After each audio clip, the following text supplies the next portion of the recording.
Good evening সবাইকে। আমি আপনাদের জন্য আরও একটি সুন্দর স্ন্যাক্সের রেসিপি নিয়ে চলে এসেছি। সেটি হলো স্টিম ভেজিটেবল স্যান্ডউইচ। তার জন্য লাগছে আমাদের 3 ধরনের ক্যাপসিকাম, বিট, গাজর, বয়েল পটাটো, শসা, পেঁয়াজ, ধনেপাতা, সস, একটু বাটার, একটু কাঁচা লঙ্কা।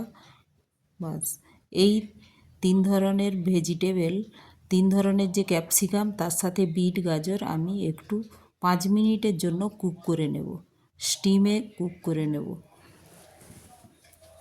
এই 3 ধরনের ক্যাপসিকাম খুব শরীরের জন্য খুব উপকার। গ্রিন ক্যাপসিকামে রয়েছে ভিটামিন সি, যেটা স্কিনের পক্ষে খুব ভালো।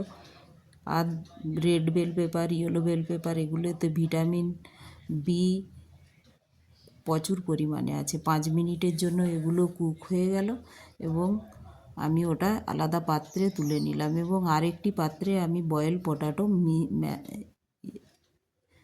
ম্যাশ করে নিচ্ছি। ম্যাশ করার সময় ওতে একটু লবণ দিয়ে দিলাম, সুন্দর করে ওটা ম্যাশ করব এবং বয়েল পটাটো যখন ম্যাশ করব ওর সাথে দিয়ে দেব একটু পেঁয়াজ। আর ক্যাপসিকামে প্রচুর পরিমাণে vitamin B12, B1, B2, B3 সব ভিটামিনগুলো ওর মধ্যে আছে।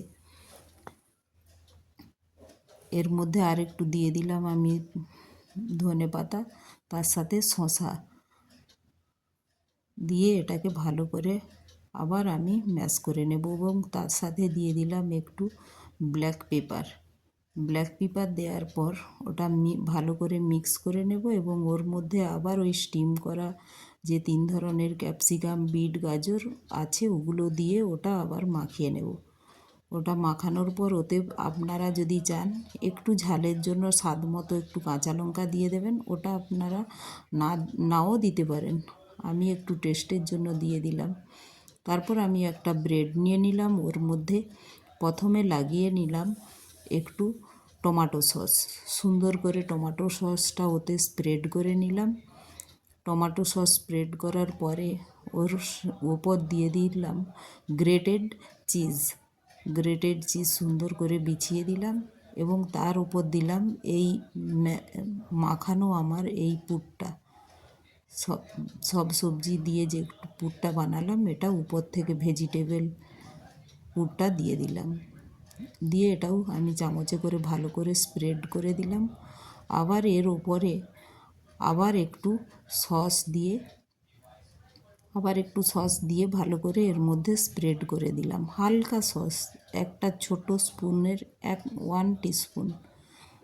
তার উপরে আবার গ্রেটেড চিজ একটু ছড়িয়ে দিলাম। সুন্দর করে ছড়িয়ে ওর উপরে আরেকটা ব্রেড দিয়ে ভালো করে প্রেস করে নিলাম 2 হাতে।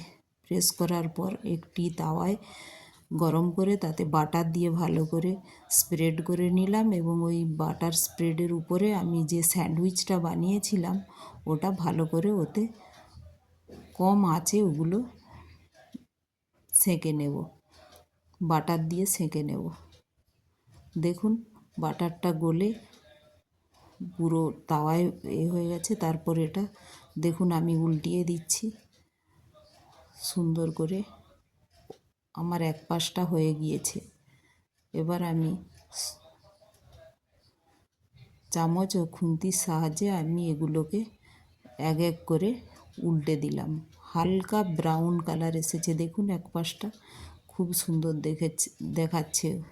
এত ক্রাঞ্চি হয়েছে, ব্রেডগুলো খুব সুন্দর ক্রাঞ্চি হয়ে গেছে দেখুন। এখন আমি একটি পাত্রে এগুলো তুলে নিলাম গার্নিশিংয়ের জন্য এবং গার্নিশিং করার জন্য তুলে নিলাম। দেখুন কাটছি কত সুন্দর দেখাচ্ছে, খুব ক্রাঞ্চি হয়েছে এবং খেতেও একটি খুব সুস্বাদু। খেয়ে